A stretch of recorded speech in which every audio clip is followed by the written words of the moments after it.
هغه خلک چې په یو وطن کې اوسېږي ګټه او زیان یو وي د یو واکمن امر ته یې غاړه ایښې وي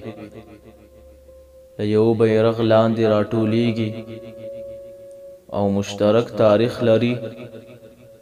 یو ملت بلل کیږي افغانستان یو وطن دی د دې وطن اوسیدونکي یو ملت دی د دې ملت نوم افغان دی لکه چې په افغانستان کې ساړه او تاوده وچ او لامده هسک او ټیټ ځایونه شته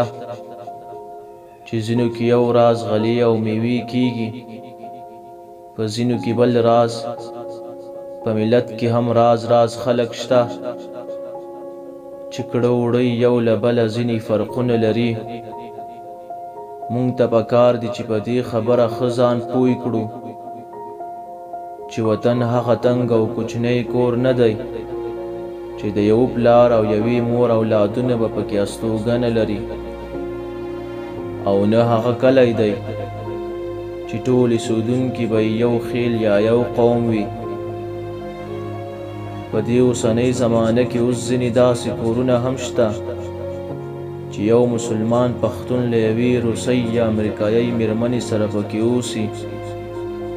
او دواړه د یو اولاد مور او پلار وي هر کله چې په یو کور کې دا حال وي نو په یو لوی وطن کې به ولې هندو او مسلمان شیعه او سني پښتون او تاجک د یو ملت په حیث نه اوسېږي زه ډېر داسې دوه سکرونه پیژنم چې یو پښتو وای او بل فارسي